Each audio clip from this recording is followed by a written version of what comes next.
Hey guys, welcome to Brian's Man Cave. So today's another episode of Odd Games, and this one definitely is an odd game. This is called Sneak and Peek for the Atari 2600. It's made by a company called US Games, which, I mean, they have a bunch of different titles. I even have this one here, Space Jockey. You can tell the cartridge is not, it doesn't look like your typical Atari cartridge right off the bat. It's got these weird grooves going on back there. Got a nice big fat end label, Sneak and Peek, so you can really see what game it is when it's on the shelf. I mean, you can see this from a mile away. That's the cool thing about these ones here is you can see these when you walk into a gaming shop and it's sitting there way up in the shelf somewhere. You could always pick out the US Games. But yeah, I mean, this is an interesting game in itself that someone decided, hey, every kid likes playing hide and go seek. Let's turn it into a video game. Somehow they managed to do it.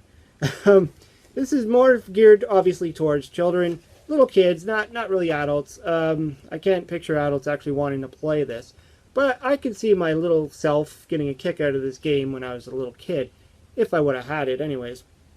This one I actually do have the manual for, which is cool. Sneak and Peek.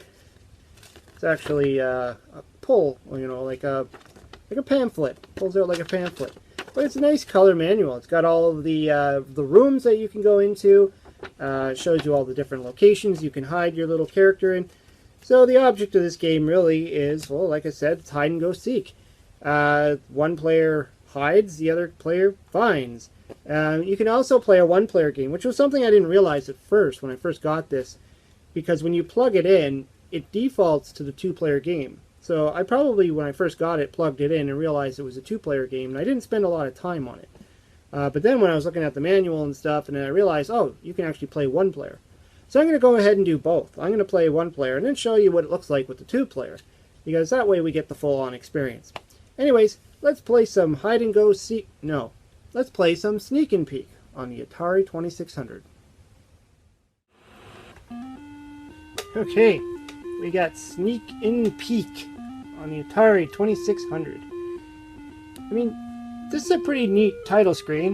I mean, I like the way the Sneak and Peek kind of floated in on there. Really make it out what this is. You got the moon there. Nice spooky house going on. So, you have options in this one.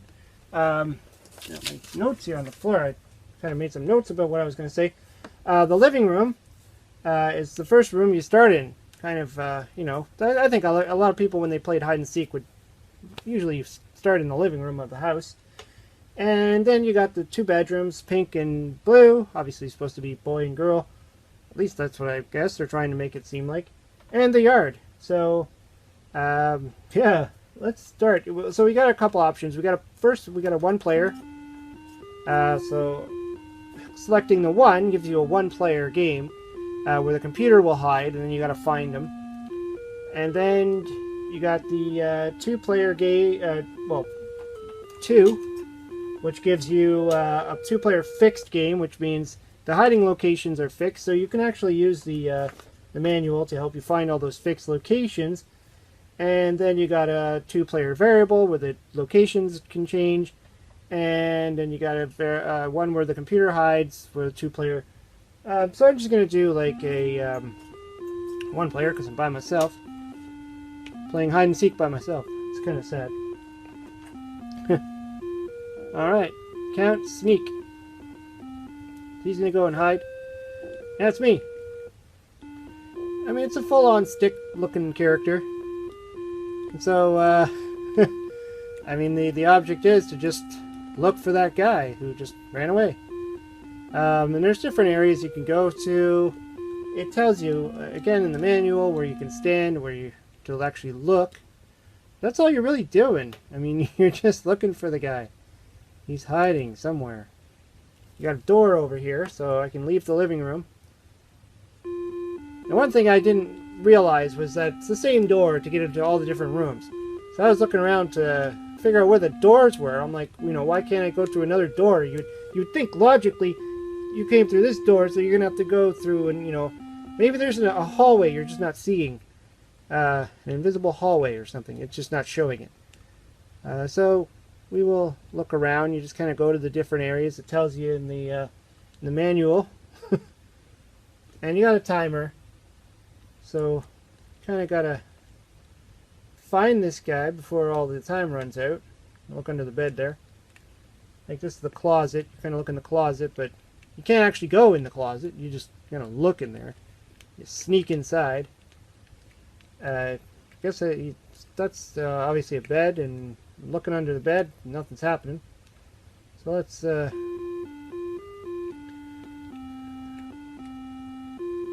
to listen to that. What is that, Yankee Doodle or something? So looking around, not finding him. Where is he? I mean, there's not much more to this game. I mean, this is it. You are just looking around for this dude. Not in here. Bedroom's pretty much the same, just the colors change. I don't know, maybe he's outside. I like how the moon moves, though. That's a nice touch. They added that little bit of a touch to it. So you can kind of go outside, look behind the house. I mean, this is a really serious game of hide and seek if someone's actually leaving the house. I would have considered that cheating. You know, you're looking around everywhere inside the house, and the kid's outside in the bush somewhere. So you just kind of got to look around. Not down there? Nope. You over here? Nope. Is he over here? Nope. Am I having fun yet? Nope.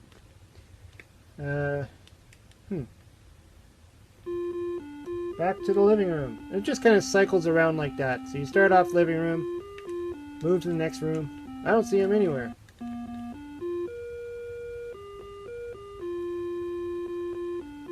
It tells you all the different spots in the rooms you could stand in the direction you have to face, in order to see if he's in there. And I think I'm going to run out of time. You can't run in this game either. You just kind of walk at that slow pace. 3 seconds. Where are you? Where are you? It's not here either. Not here. Ah, I lost. Let's try, just for fun. Let's go to 2. So he's going to go and stand in the corner. Now, if you're playing with an opponent, the other player has to literally close his eyes. I guess I need to switch joystick ports. Let me do that quickly. Here we are. That's me. So I'm going to hide under the... Ah, so I just hid behind the couch. Now...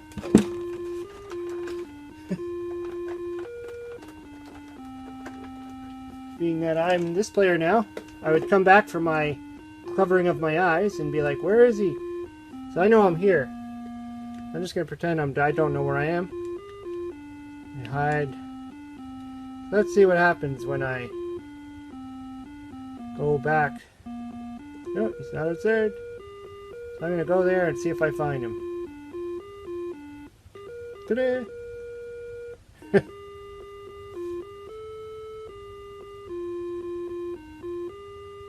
He's a jolly good fellow.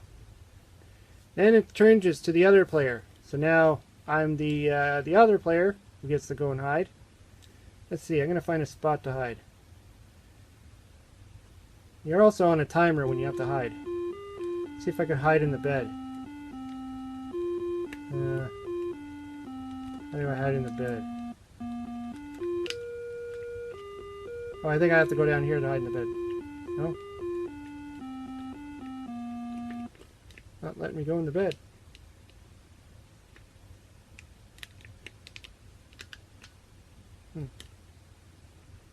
Well, that's weird. Oh, there we go. And it's back to this player to go and find him. Pretty much what the game's all about. Hide and seek. So, yeah, that game is kind of odd. I mean, I was trying to figure out, would this actually be fun? It's hard for me to tell now. I mean, when I was a kid, I probably found a lot of games fun that today I would find really boring or slow. But I could see this being a, kind of a fun game with your friends in the dark when you're home having a sleepover party or something. In fact, my good friend Jason Rushing even told me that he used to play this game with his friends and get a good chuckle out of it. So, yeah, I could see it has that kind of a amusement factor to it. Kind of a fun sort of title, but it's weird. It's like you got to wander around. You got to hide your guy. You got to find a spot. You got to hide him.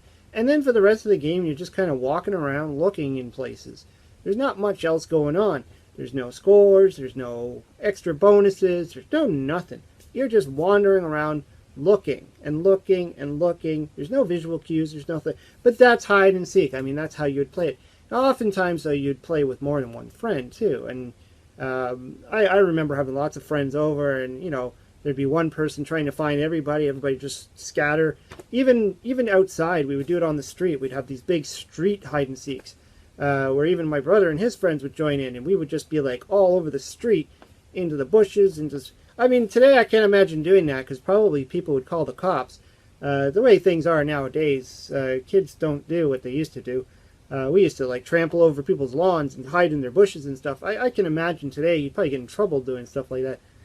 But anyways, yeah, I mean, the manual is definitely needed for this game. You really need to understand where you can go and look. And in there, it actually shows you through the little diagrams the way you're supposed to stand, the direction you stand in, and where you have to stand to find these people.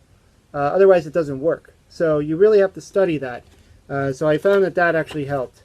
And it showed, where I was, and I don't think it shows the outdoor as well. So it gives you the 4 screens. Like I said, it was kind of weird. You always have to go into the same door. But I guess there was like an invisible hallway or something that it's just not showing you. Because it would be weird if you go into one door and then you're in a room, and then you go through that exact same door and now you're in another room. I mean, that's some pretty weird haunted house stuff going on there. Probably, the graphic capabilities of this game, in order to make it work, they probably just had to default to that. And I found a few times I was kind of confused as to where I was. My color scheme was off on my TV. I know that. When I first put it on, everything was dark. I had to mess around with the screen settings. I had to change the color. Definitely was not showing the right colors. But other than that, I mean, the game was completely playable. And really weird. Anyways, yeah, that's Sneak and Peek for the Atari 2600.